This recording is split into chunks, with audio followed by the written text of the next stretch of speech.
Eccomi qui, presentiamo le star di questa sera. Bene, a questo punto adesso i concorrenti sceglieranno le due star, ma lo vedrete fra poco, non ve lo dico, un po' di curiosità. A te, Gabri.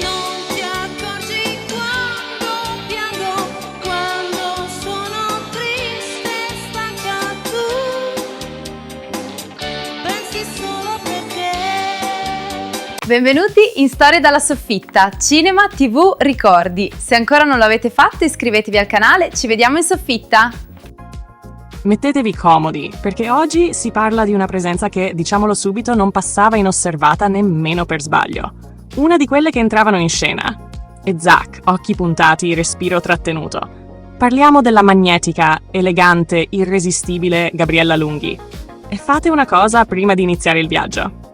Iscrivetevi subito alla soffitta di Pippo, attivate la campanella, perché qui si celebrano epoche, sogni e bellezze che non torneranno più. E fidatevi, ne vedremo delle belle, anzi, di bellissime.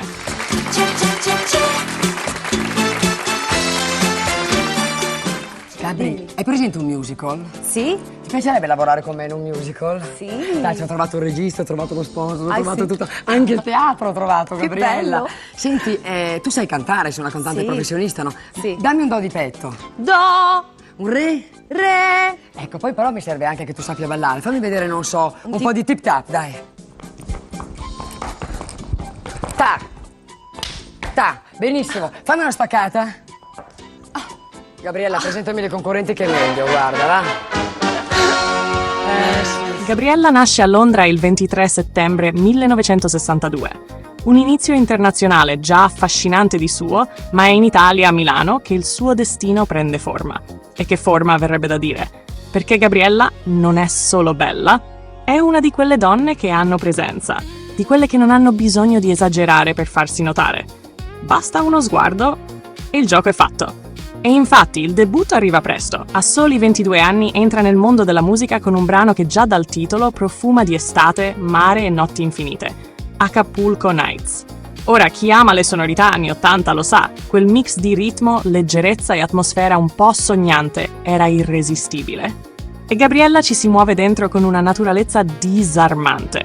Il pezzo funziona, è come se funziona, tanto da scalare le classifiche, soprattutto in Grecia dove diventa un piccolo cult. E qui arriva il primo colpo di scena, perché Gabriella, come molte artiste dell'epoca, gioca anche con l'identità. E lo fa con uno pseudonimo che sembra uscito da un film internazionale, Jennifer Monday. Con questo nome incide il brano Invisible, prodotto dalla leggendaria Baby Records. E attenzione, perché qui siamo nel cuore pulsante della musica pop italiana di quegli anni.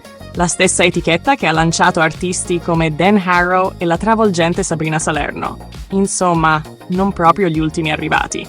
E Gabriella, o meglio Jennifer, si inserisce perfettamente in quel mondo fatto di synth, ritmo e fascino patinato. Ma con una differenza importante: lei non sembra mai costruita, non è un prodotto, è una presenza. E questa cosa il pubblico la percepisce subito.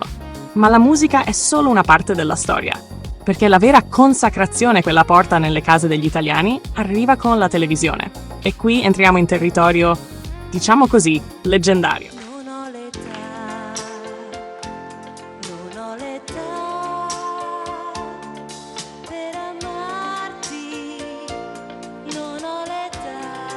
Siamo negli anni 90 e il programma è uno di quelli che ancora oggi, appena lo nomini, fa scattare un sorriso un po' malizioso, Colpo Grosso. Un vero fenomeno televisivo, un mix di gioco, ironia e quel pizzico di trasgressione leggera che all'epoca faceva parlare tutti.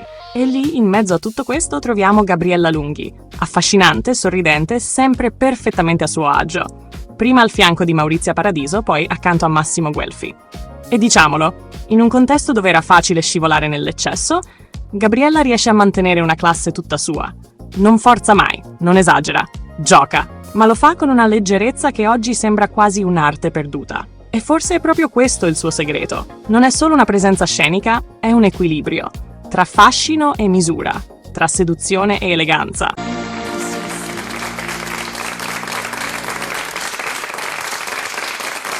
Grazie. Grazie a tutti. Nel 1990 arriva anche una parentesi cinematografica, con una partecipazione al film La Stazione, diretto da Sergio Rubini. Un ruolo piccolo, certo, ma in un film intenso, particolare, lontano dai soliti schemi.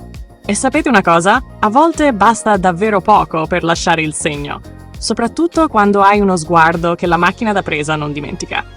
E qui arriviamo a uno dei punti più interessanti, perché Gabriella Lunghi non ha bisogno di eccessi per diventare un sensualità.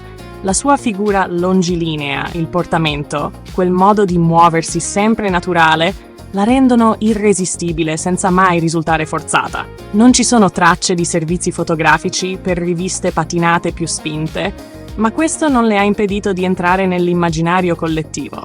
Anzi, forse è proprio questo il punto. Il fascino che non si mostra troppo, spesso è quello che resta di più. E diciamocelo tra noi, quante volte bastava uno sguardo in camera, un sorriso appena accennato, e il resto lo faceva la fantasia. Gabriella aveva questa capacità. Non ti travolgeva, ti catturava. Oggi il suo nome non è tra i più citati quando si parla di icone anni 80 e 90. Ma attenzione a non fare l'errore di sottovalutarla, perché lei rappresenta perfettamente un'epoca in cui la televisione, la musica e il fascino viaggiavano insieme, senza bisogno di effetti speciali. Un'epoca in cui bastava esserci, davvero. E Gabriella c'era. È come se c'era. Cari amici della Soffitta, questo viaggio tra note, luci soffuse e sorrisi indimenticabili ci ricorda una cosa semplice ma preziosa. La bellezza più forte è quella che non ha bisogno di urlare. Se questa puntata vi ha fatto fare un salto indietro nel tempo, lasciate un like, iscrivetevi al canale e attivate la campanella, perché qui si continua a scavare tra ricordi, dive e storie che meritano di essere raccontate ancora. E nei commenti voglio sapere una cosa. Chi volete vedere nella prossima puntata? Quale volto, quale sorriso, quale leggenda vogliamo riportare alla luce? Noi ci vediamo presto, sempre qui, nella Soffitta di Pippo, dove il passato non è mai stato così vivo.